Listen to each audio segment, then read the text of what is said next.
So I'm still going to talk about raw and homemade, but when it comes to the ugly truth about commercial cat food, I kind of feel like Forrest Gump. Like, that's all I have to say about that. Shout out to one of my Patreon supporters, Steven, for saying, I hope you continue to put out excellent message of raw and whole prey. I do not need convincing that our cats are fed poison. So the content I'm generally interested in is making of homemade raw and transitioning to whole prey. And I agree. I mean, I definitely think that the ugly truth about cat food videos are helpful because that's how most people find me. I mean, my worst cat food brands video, the original one, has over 500,000 views. That's insane.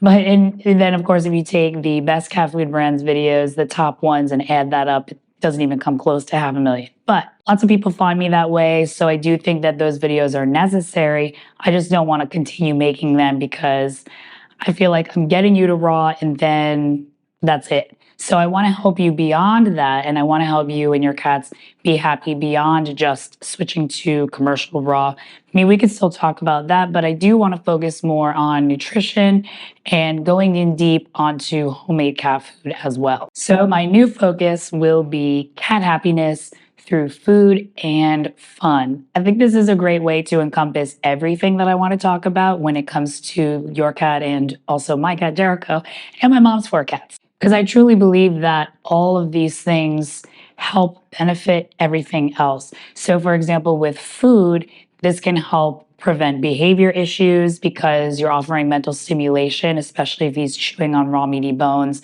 and whole prey. It's great for their jaw, it can clean their teeth, and it can also strengthen the face muscles. It can also help prevent behavior issues because you're feeding your cat what he's intended to eat. So better digestion, better assimilation of nutrients. I mean, we are what we eat. So think of food as fuel. You know, if you put the wrong fuel in the car, it's not going to run properly. But if we put the right food in our bodies and in our cats' bodies, then we're more likely to run properly and more smoothly. So if you feel good, you're going to have better behavior as well. And the commercial raw cat food brands that I talk about and the raw food premixes are a great start. But at the end of the day, I truly believe that making your cat's food at home is going to be the only way that you can avoid cons, really, because even if you find the perfect raw cat food, this happened to me twice actually. Found two different raw brands that I really liked, and they both had to stop making cat food altogether. So you never know when those things are going to happen, even if you do find the perfect commercial raw food. You know, there could be recalls, there could be formula changes, they could get bought out. I mean, hopefully that won't happen, but it does happen with wet foods. So you know, as the raw food industry gets bigger and bigger, that might happen. And these are just things that we want to we want to consider.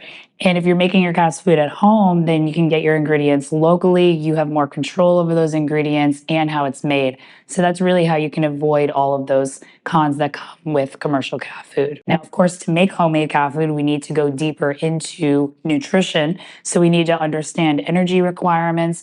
We need to understand nutrients, but also ingredients, you know, not just look at the numbers, but also the ingredients that we're using to give us those nutrient numbers and, you know, how we can detect deficiencies and excesses so that we can adjust the diet as necessary. So I want you to tell me in the comments, like what questions you have about nutrition, because I'm planning to put together a course, basically. I've taken so many courses, I've read dozens of books, so I kind of want to put together the cliff notes, I guess, to start just the nutrition basics, and then we can go deeper from there. So let me know what questions you have, and maybe if you've taken nutrition courses, what did you like about it? What didn't you like about it? So that I can make something that works for everyone. Give me a polydactyl thumbs up if this is helpful so far, so more cat parents that want to feed their cats better can find this video. Thank you. The other aspect of cat happiness through food and fun, with the fun part, comes with playing with your cat.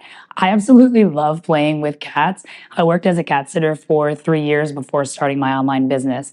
And whenever I would ask clients, what are your cat's favorite toys? Oh, well, I have this and that, but he's not interested in playing. I've also seen searches on Google, cat isn't interested in playing. So I wrote an article about that. And of course, it jumped to the top because people search that a lot, and I have really good tips. My articles are very helpful. My videos are very helpful because I've practiced this a lot and really fine-tuned like tips on how to get your cat to play through experience with hundreds of cats. Within that 3 years, I had upwards of 400 cats that I was visiting. And it's funny because the clients would say, oh, my cat isn't interested in playing. My mom has told me this. My friends have told me this. And then I'm going to visit the cat. The client's not home, so I'm visiting the cat, just me, and I start playing with the cat, and I'm sending pictures and videos to the client, and the client's like, he never plays with me like that. And one time I visited my friend, her cat was there, and it was my first time meeting him. Start playing with him, and she's like, what? He doesn't play with me like that. Like, it's so funny. And playing with our cats is really helpful for their overall happiness because it's the best way to simulate the hunting experience indoors. So obviously our indoor cats don't hunt, and hunting provides exercise, mental stimulation, and enrichment. And all of these things help the cat feel better. It's like when we have goals or when we work out and we accomplish those goals, and after we work out we feel very accomplished because we have a lot of brain activity and serotonin and all of these different chemicals that are released because we're doing something good for ourselves.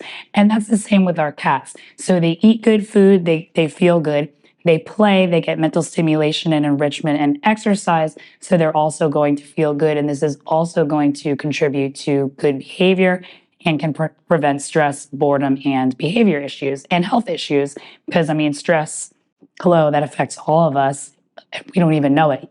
The other aspect to this cat happiness through food and fun is enrichment. So things like cat trees and keeping a routine and really setting up your area so that it's cat friendly. And I have some videos on this already, but I want to go deeper into this because, again, I think all of these things combined is what will help our cat be happy indoors. Yes, diet is an excellent start, and that's really, really going to be helpful.